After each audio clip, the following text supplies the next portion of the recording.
Tuhan, ini dia. Dibentuk untuk tujuan besar. Ya, ini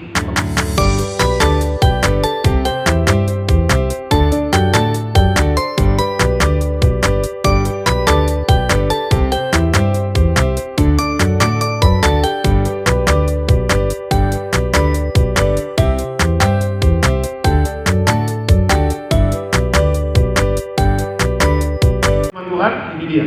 Dibentuk untuk tujuan besar. Ya, ini khotbah saya pada malam hari ini, dibentuk untuk tujuan besar. Kita buka Alkitab kita dari Yeremia 29 ayat yang 11. Saya bacakan. Sebab aku ini mengetahui rancangan-rancangan apa yang ada padaku mengenai kamu. Demikianlah firman Tuhan, yaitu rancangan damai sejahtera dan bukan rancangan kecelakaan, untuk memberikan kepadamu hari depan yang penuh harapan. Oke, itu ayatnya ya. Keterangan dari ayat ini apa? Tuhan tidak pernah menciptakan kita secara asal-asalan. Setiap orang dibentuk dengan maksud, dan Tuhan punya rencana besar di balik setiap proses hidup kita. Bapak Ibu, ada banyak orang Kristen menganggap bahwa hidupnya tidak berarti. Ya, ada banyak anak-anak Tuhan yang menganggap, ya Pak, saya tidak mungkinlah punya masa depan. Saya ingin katakan bahwa Tuhan menciptakan Bapak Ibu dan saya itu bukan asal-asalan. Alkitab mencatat Bapak Ibu dan saya diciptakan segambar dan serupa dengan Allah. Kalau kita dibuat Tuhan asal-asalan, saya yakin 1000% Allah nggak bakal menjadi manusia. Allah nggak bakal datang ke dunia. Ya, Allah nggak bakal yang diwakili dengan Yesus gak bakal mati di atas kayu salib, ya, untuk menembus dosa Bapak Ibu dan saya. Kalau Bapak Ibu dan saya diciptakan asal-asalan, waktu kita dosa, waktu kita melakukan kesalahan, ya karena asal-asalan diciptakannya, ya udah cemplungin aja ke neraka. Tetapi Alkitab mencatat banyak hal. Kalau Bapak Ibu dan saya diciptakan itu segambar dan serupa dengan Allah, bahwa rancangan Tuhan bagi Bapak Ibu dan saya bukan rancangan kecelakaan, tapi penuh dengan damai sejahtera. Nah, kalau Bapak Ibu dan saya mengerti tentang ayat ini, mengerti bagaimana Tuhan menciptakan kita segambar dan serupa dengan Allah, ya, saya tidak pernah ragu, ya, bagaimana kita meraih masa depan. Kenapa? Karena kalau Tuhan sudah berjanji, Dia pasti akan menggenapinya. Tergantung respon kita. Ya, tergantung Bapak Ibu mau percaya atau tidak. Tergantung Bapak Ibu dan saya mau taat atau tidak kepada Tuhan. Kalau kita lihat orang-orang yang dipakai Tuhan di Alkitab, Bapak Ibu, mereka, saya percaya kalau suatu saat kita nanti ketemu di surga, ketemu Ayub, ketemu Yusuf, ya, ketemu Abraham, Ishak, Yakub dan sebagainya, ya, mereka adalah orang-orang biasa, banyak kekurangan, tetapi mereka mau menerima panggilan Tuhan bagi hidup mereka.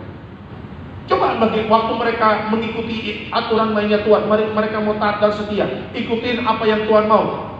Ya, ada tantangan, iya, ada air mata pasti. Tetapi lihat bagaimana kemuliaan Tuhan turun dalam hidup mereka. Mereka Tuhan izinkan, ya, melakukan hal-hal yang ajaib. Ya, Tuhan bawa mereka ke tempat yang mereka tidak pernah pikirkan. Ya, bahkan mereka Tuhan izinkan melakukan perbuatan-perbuatan ajaib dalam hidup mereka.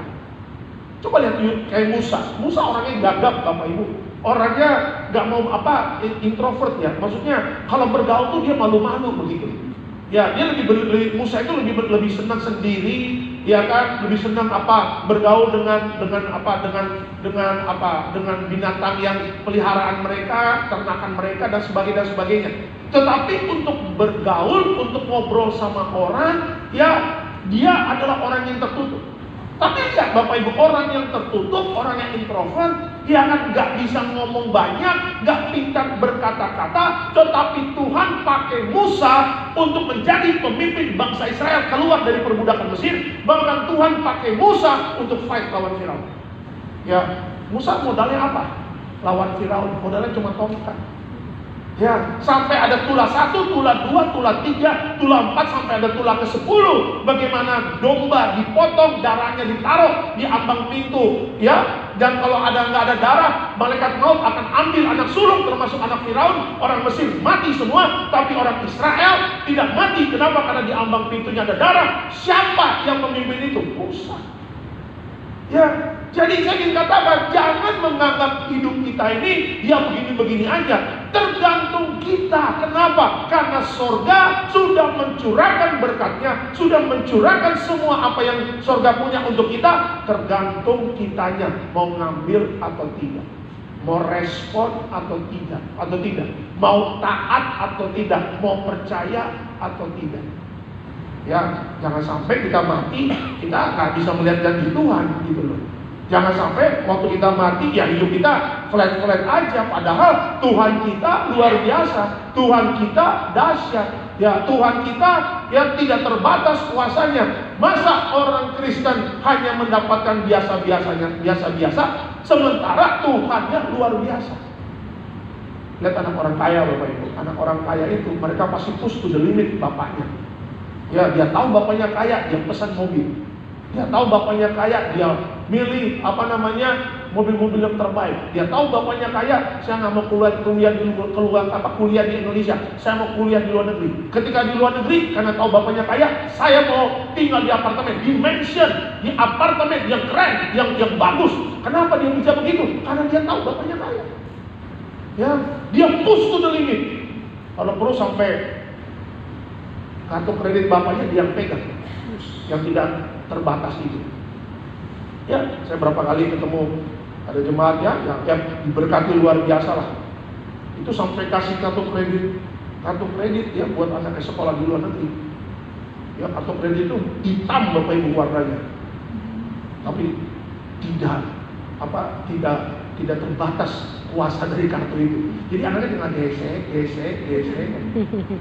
Makanya pas lagi dinasehatin ada saya di situ tuh. Kita lagi diundang makan kan, saya lagi diundang karena anaknya mau sekolah kuliah di luar negeri. Dibilangin, "Nah, nih Papa kasih ya kartu sakti ya, kartu sakti bos." Tapi jangan foya-foya kok di sana. Ya cukupkan dengan apa yang ada. Semua sudah Papa cukupin. Kamu tinggal di sana, ya kamu ada kendaraan udah Papa beli, sekolah yang benar. Jangan foya-foya. Nih papi tambahan. Wih, dalam hati saya, kalau perlu ada anak ketiga saya siap. Ya. Coba loh Bapak Ibu, anaknya senyum-senyum aja, ketawa-ketawa, thank you papi. Ya kan, pas pulang habis makan berdiri altar call, saya urapi. Saya bilang jaga hidup ya selama di luar negeri ya. Nah, anak orang kaya aja ngerti bapaknya kaya, dia push to the limit. Ya kita bapak kita kaya di surga, masa masih ragu? Kan bedanya cuma karena kita ngelihat bapak kita di dunia, sementara kita nggak ngelihat bapak di surga. Itu aja sebenarnya bedanya. Tetapi ya yang lebih sakti, yang lebih kuasa, yang lebih besar, ya bapak kita di surga lah. Amin. Ya, ayo dong. Ya, kita diciptakan Tuhan punya tujuan yang besar. Ya, jangan mau hidup kita begini-begini saja. Ya, katakan Tuhan, aku punya Allah yang luar biasa. Ya, aku punya Tuhan yang dahsyat. Pakai aku sebagai alatmu, ya diberkatilah dalam pekerjaanku, diberkati dalam usahaku, diberkati dalam keluargaku. Aku ingin menjadi hidupku ingin jadi luar biasa. Kenapa? Karena dengan hal yang luar biasa Tuhan berikan, orang bisa mengenal kita, ya karena kita adalah anak Tuhan. Ya, jadi hari ini percaya bahwa hidup kita bukan biasa-biasa lagi. Jangan menganggap kita asal-asalan. Jangan menganggap kita, ya saya tak layak, aduh itu alasan orang gak mau maju itu alasan orang malas. Ya saya, bapak mama saya cuma petani Pak di kampung, ya terus kenapa? Ya emang bapak mamamu di kampung petani gak bisa maju? Banyak orang-orang hebat yang pemerintahan, bapak mamanya petani, ada yang cuma single parents, ya kan, ada bapak mamanya di kampung apa, tapi bisa sekolah tinggi di UI, bisa sekolah tinggi di ITB, ya kan, bisa punya rumah bagus di Bekasi. Kenapa? Karena nggak mau menyerah. Kenapa? Karena punya Tuhan yang besar. Kenapa? Karena mau punya beriman dan percaya. Ya, mari kita sambut tahun ini. Untuk masih bulan April, belum Desember Bapak Ibu. Perjuangan masih panjang ini. Amin. Ya, belum tutup tahun kan? Iya, besok udah mau Mei, ntar lagi. Nggak kerasa Juni tiba-tiba apa? Latihan choir lagi buat Natal. Ayo, ya, ayo. Jangan sampai waktu yang berjalan dengan cepat ini kita isi dengan putus asa, ya meratapi nasib. Tuhan tidak pernah menyerah untuk hidup kita. Jangan pernah menyerah. Ya, masa depan kita pasti diberkati Tuhan. Amin. Kasih tepuk tangan yang meriah untuk Tuhan Yesus. Oke, kita langsung masuk dalam slide selanjutnya. Nah, belajar dari Alkitab, apa rencana Tuhan di balik setiap proses? Ya, apa rencana Tuhan di balik setiap proses? Yang pertama, ya proses itu bagian dari rencana. Oke, proses itu bagian dari rencana. Kita lihat Yesaya 64 ayatnya ke-8. Saya bacakan. Tetapi sekarang ya Tuhan, Engkaulah Bapa kami, kamilah tanah liat, dan Engkaulah yang membentuk kami, dan kami sekalian adalah buatan tangan-Mu. Ya, ini ayatnya ya. Keterangan dari ayat ini apa? Hidup kita dibentuk melalui berbagai proses, kadang terasa tidak nyaman. Tapi proses itu penting agar kita siap menerima tugas dan panggilan dari Tuhan.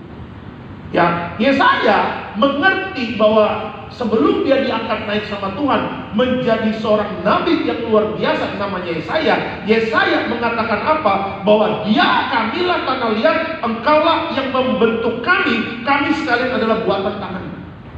Ya, apa maksud ayat ini? Ayat ini mengingatkan kepada Bapak Ibu dan saya, seperti itulah hidup kita dibentuk oleh tangannya Tuhan. Ya, kalau dibentuk Bapak Ibu, itu memang gak enak. Ya, bukan maunya kita hidup kita ini, tapi maunya Tuhan. Karena Tuhan yang menciptakan Bapak Ibu dan saya. Jadi please, jangan sampai kehendak bebas yang Tuhan berikan kepada kita keluar dari jalurnya Tuhan. Ya, banyak orang Kristen Bapak Ibu yang kehendak bebasnya akhirnya keluar dari jalurnya Tuhan. Akhirnya tidak masuk dalam prosesnya Tuhan. Binasa. Ya, lihat bangsa Israel. Ya, keluar dari penjajahan Mesir, masuk dalam tanah apa? Masuk padang gurun. Ya, generasi pertama, generasi kedua kagak masuk tanah perjanjian. Yang masuk generasi ketiga. Ya, generasi keempat, 3 dan 4. Ya, Musa tidak masuk dalam perjanjian, nangis dia karena dia melakukan kesalahan Bapak Ibu. Yang masuk Yosua dan Kaleb. Tetapi kalau kita membaca Alkitab, hatinya Tuhan maunya dari nenek moyang bangsa Israel yang keluar dari Mesir, yang masuk ke padang gurun, Tuhan maunya semua masuk ke tanah perjanjian. Tapi yang masuk ke generasi ketiga dan 4, Yosua dan Kaleb. Bahkan Musa pun tidak masuk, cuma lihat dari jauh. Ya, kenapa? Karena banyakkan bangsa Israel generasi pertama dan generasi kedua, mereka menganggap padang gurun itu adalah sesuatu yang apa? Yang membuat mereka akhirnya bersukut-sukut sama Tuhan. Ada padang gurun itu proses, Bapak Ibu. Ya kan? Padang gurun itu adalah proses. Makanya Yesaya mengingatkan kepada bangsa Israel, hei, kita ini tanah liat, Tuhan adalah yang membentuk kita. Kita semua ini adalah buatan tangan Tuhan. Ya, kita nggak bisa lari dari prosesnya Tuhan, kecuali kalau Bapak Ibu dan saya tinggalkan Yesus, itu beda cerita. Kalau masih memang setia sama Tuhan Yesus, ya siap-siap. Jangan deg-degan. Oh lupa, di proses Tuhan deg-degan. Justru di proses Tuhan bersyukur. Kenapa? Ya, kalau Bapak Ibu punya anak, Bapak Ibu proses anak enggak? Proses Pak. Ya, kalau setiap ke mall beli mainan enggak juga kan? Kadang nangis di mall, iya kita biarin, iya. Kita jalan aja. Ya, anak saya berapa kali kalau pulang sekolah ke Living World kan, di kota wisata. Ya, berapa kali kita speaker kita beli. Ya, ingat present, harganya 2 depan. Maksudnya nggak lebih dari 300.000, 200.000. Dia pernah ngambil 700.000 Bapak Ibu. Nangis-nangis, saya tinggalin. Saya turun lift, akhirnya dia ngejar saya Bapak Ibu. Gila, 700.000 mainan apaan? 700.000 kita udah bisa token listrik 7 kali Bapak. Udah bisa token listrik, udah bisa ke pasar berapa kali beli sayur. Kan hitungan akuntansi saya bermain Bapak Ibu. Emang puji Tuhannya background saya akuntansi. Jadi kalau lihat uang tuh nggak langsung jor-joran. Kita harus tahu pemasukan, pengeluaran, cash flow harus bagus, harus seimbang gitu. Kalau enggak, waduh, perang global gini, keuangan nggak kita jaga, selesai Bapak Ibu. Ya kan? Kecuali kalau bapak kita Datuk Tahir yang punya Mayapada, opung kita, itu kita tenang-tenang Bapak Ibu ya. Atau Luhut Binsar Panjaitan ya tenang-tenang, nanti kita maya opung nang ada mempeng tuh, nah itu dia. Itu pasti ditransfer itu sama opung Luhut ya kan? Ya, jadi tidak ada anak yang nggak diproses sama bapaknya, sama mamanya. Bahkan kadang-kadang rotan, gesper itu bagian dari proses anak-anak. Betul. Kalau sekarang mungkin udah nggak ada ya. Zaman dulu, haleluya Bapak Ibu ya. Betul. Yang senior pasti waduh. Ya Pak, aduh, bapak saya dulu Pak ditampung di Tarutung sana. Kalau sekarang suara anaknya lebih besar daripada suara bapaknya, rupanya. Betul. Ya kan? Ya udah. Nah, tidak ada anak yang nggak diproses sama orang tuanya. Itulah gambaran Bapa memproses kita, semuanya mendatangkan kebaikan. Amin. Ya. Kalau kita diproses Tuhan, tujuannya apa? Jadi orang yang bertanggung jawab. Amin. Ya, orang yang bertanggung jawab itu kan nggak langsung bertanggung jawab. Seiring waktu dengan adanya masalah, dia akhirnya menghargai setiap pemberian Tuhan, menghargai setiap proses Tuhan. Akhirnya dia menjadi orang yang bertanggung jawab. Amin. Ya, kalau diproses Tuhan jangan lari. Kalau diproses Tuhan jangan marah-marah. Kalau diproses Tuhan jangan bersungut-sungut seperti bangsa Israel. Karena Yesaya sudah kasih tahu kepada kita, "Kamilah tanah liat, engkaulah yang membentuk kami. Kami sekalian adalah buatan tangan." Jadi kalau diproses Tuhan, udah ucap syukur aja. Ada air mata, ya udah ucap syukur aja. Ya, Tuhan kok digoncangkan gak enak, memang gak enak. Tuhan kok diproses kok gak enak, memang gak enak. Siapa bilang enak? Semua diproses, saya juga diproses hidup saya. Pak, kapan proses itu selesai? Kalau kita semua udah di Pondok Rangon, nah itu selesai. Selesai, itu sudah selesai. Selesai. Makanya kalau Bapak Ibu ke kuburan, ya nggak ada lagi prosesnya bagi mereka. Tinggal tunggu ketok palu aja. Yang di kuburan itu, ya sudah melewati proses, tinggal apa? Surga atau neraka, ya udah itu aja. Ya puji Tuhan kalau matinya dalam Kristus. Kalau matinya nggak di luar Yesus, nah selesai juga Bapak Ibu ya kan. Ya, jadi kenapa Tuhan apa makna, apa rencana Tuhan di balik setiap proses? Yang harus kita pelajari adalah proses itu bagian dari rencana.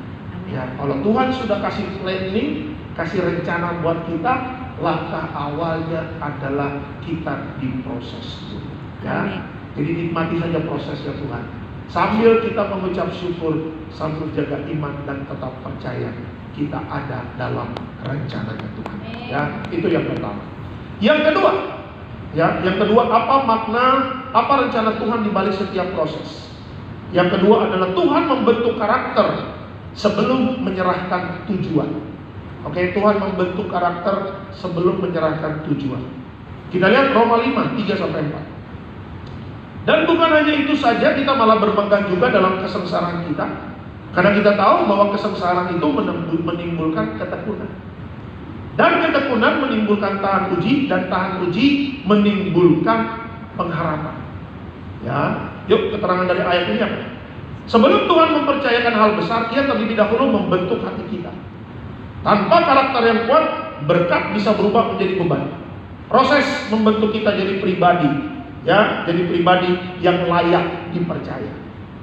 Ya, Roma 5 ayat 3-4. Disitulah Bapak Ibu dan saya diizinkan Tuhan menghadapi masalah.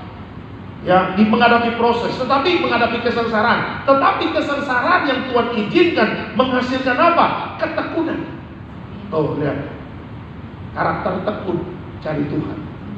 Ya, setelah tekun apa?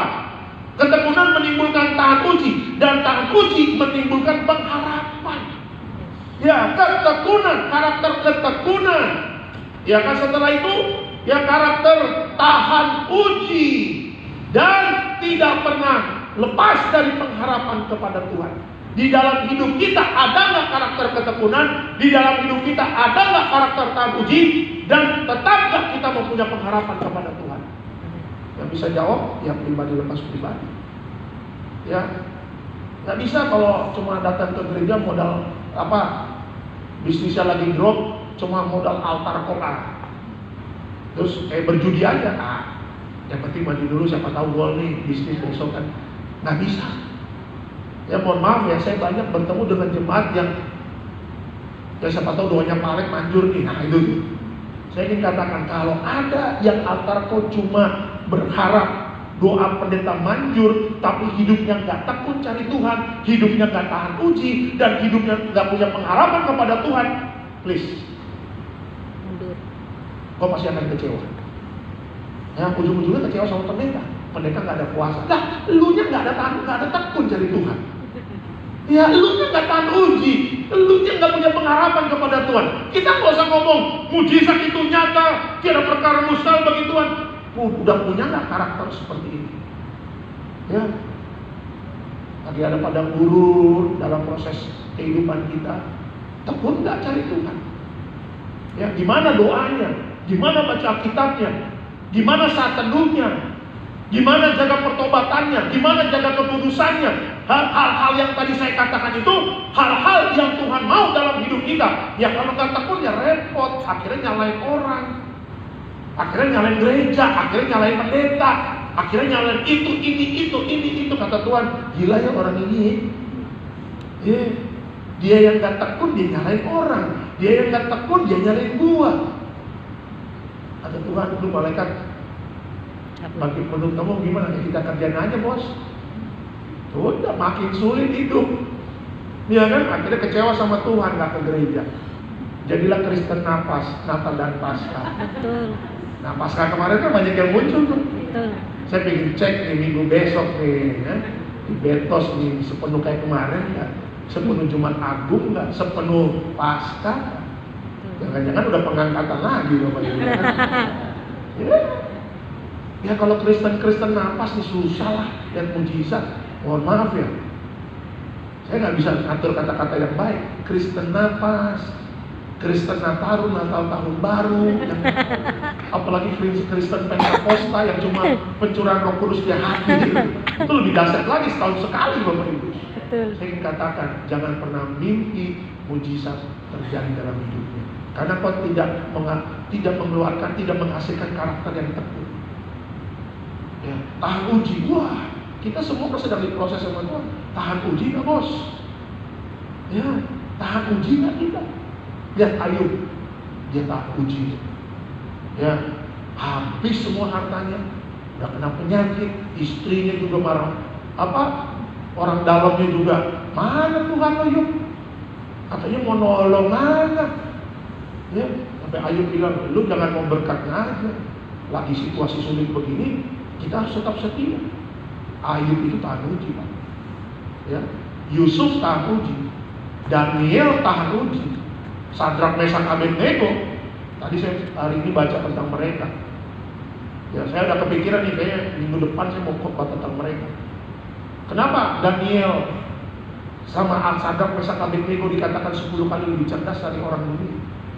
Karena mereka tahan uji di hadapan Tuhan. Itu bonus dari Tuhan. Bayangin. Ya. Ayo, mari kita punya karakter yang tekun cari Tuhan ya. Amin. Jangan pas lagi sulit lagi pas susah aja cari Tuhan. Ya lagi diberkati tekun cari Tuhan setia.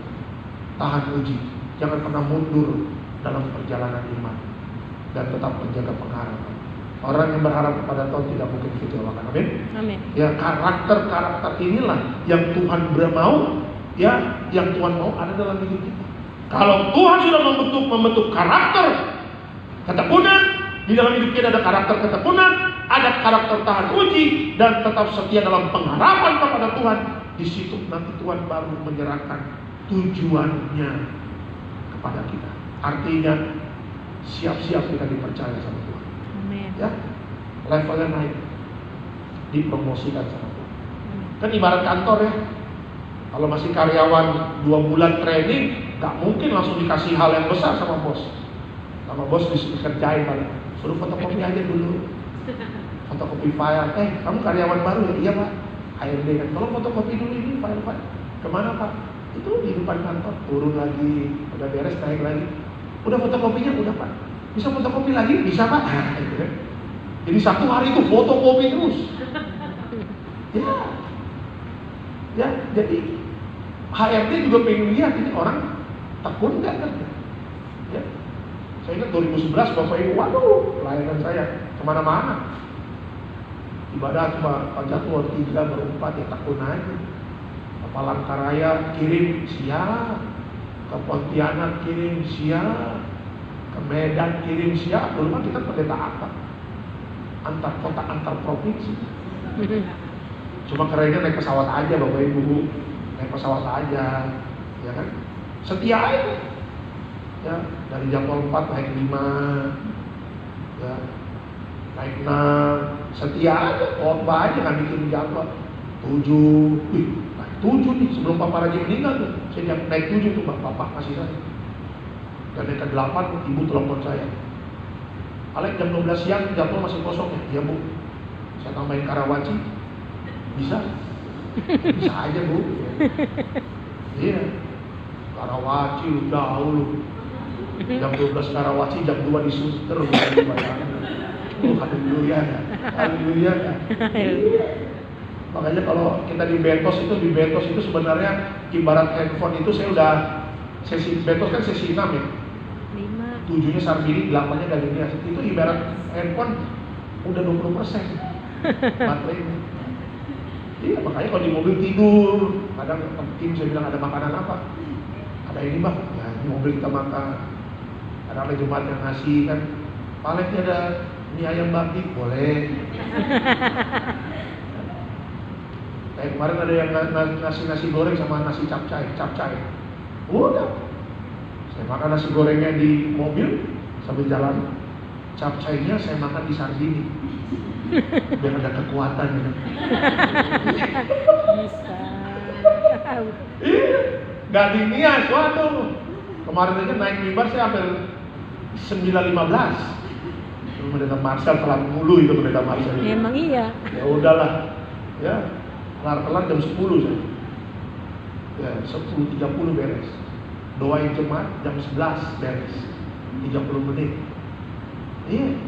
Kadang udah beres, di ruangan pendeta masih duduk dulu, ngaso gitu. Ibu bilang, Bang mau minum apa? Ada air panas nggak? Ada air teh? Karena saya bawa jahe yang tinggal diseduh aja. Ada tenggorokan. Minggu kemarin saya suara habis. Hari Minggu kemarin. Ya Tuhan kasih suara yang baru. Makanya saya bilang kan, saya kemarin suara saya mohon maaf salah kayak Judika, saya bilang begitu. Dari pagi Boston 6:30, saya bangun pagi. Kemana nih suara saya? Saya bangun pagi kan dari Kamis khotbah, Kamis baptisan, malam khotbah Karawaci, malamnya lagi doain jemaat di Silom TBC Matupang. Ya, Jumatnya saya nginep di Bekasi di belakang kakak saya. Tapi 6:30 udah khotbah lagi Jumat Agung seperti hari Minggu biasa, benar nggak? Benar. Sabtu udah pulang malam, pulang ke rumah Cibubur. Minggu 6:30 udah khotbah lagi. Saya bangun jam 5. Saya mau coba suara. Kemana ini suara? Wah repot ini. Terus saya hajar minum hangat terus, minum hangat. Puji Tuhan. Ya, ini karakter tegur, tahan puji, punya pengharapan. Tuhan jangan permalukan saya Tuhan. Tolong dibantu lah. Akhirnya bisa. Ya, hari Seninnya udah tidur seharian ya. Ya, hari Senin tidur. Rasanya baru enak badan. Ya udah. Makanya saya ingin katakan hidup itu proses. Punya karakter ya. Karakter apa Pak? Takut. Cari Tuhan. Tahan uji. Diproses, dibenturin sama Tuhan, harus kuat. Dan jangan putus asa. Harus tetap punya pengharapan di dalam Tuhan. Amin. Kasih tepuk tangan yang meriah untuk Tuhan Yesus. Ya, itu dulu ya. Dan yang ketiga, ya apa rencana Tuhan di balik setiap proses. Yang ketiga terakhir, tujuan akhirnya selalu untuk kemuliaan Tuhan. Itu dia ya. Kita lihat Efesus 2 ayat 10.